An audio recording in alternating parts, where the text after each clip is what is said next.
Tollywood star hero Vijay Devarakonda గురించి అందరికీ తెలిసిందే. సరైన హిట్ కోసం వెయిట్ చేస్తున్నాడు ఆయన. ఇప్పుడు కింగ్డమ్ మూవీతో ప్రేక్షకుల ముందుకు వచ్చేందుకు సిద్ధమవుతున్నాడు. అదే సమయంలో సోషల్ మీడియాలో యాక్టివ్గా ఉంటూ ఫ్యాన్స్తో టచ్లో ఉంటారు.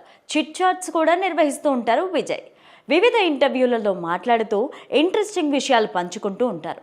తాజాగా ఓ ఆంగ్ల మీడియాకి ఇచ్చిన ఇంటర్వ్యూలో పలు విషయాలను మాట్లాడాడు. ఆ సమయంలో తన పేరుకు ముందు యాడ్ చేసిన ట్యాగ్ విషయంపైన క్లారిటీ ఇచ్చారు. దాన్ని తొలగించమని ఎందుకు చెప్పారో వివరించారు. తన పేరుకు ది అనే ట్యాగ్ యాడ్ చేయడం వల్ల మిక్స్డ్ రెస్పాన్స్ వచ్చిందని విజయ్ దేవరకొండ తెలిపారు. ముఖ్యంగా ఇండస్ట్రీలో ఏ హీరోలు కూడా ఎదుర్కొని దెబ్బలు తనకు తగిలాయని అన్నాడు.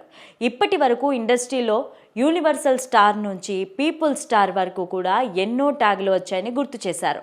వాటిని చాలామంది హీరోలు యూజ్ చేసుకుంటారని తెలిపారు. అంతేకాదు తన తర్వాత ఇండస్ట్రీలో వచ్చిన వారికి కూడా ట్యాగులు ఉన్నాయని, దీంతో ఇండస్ట్రీలో ఏ ట్యాగ్ లేని హీరో తానేనని అన్నాడు.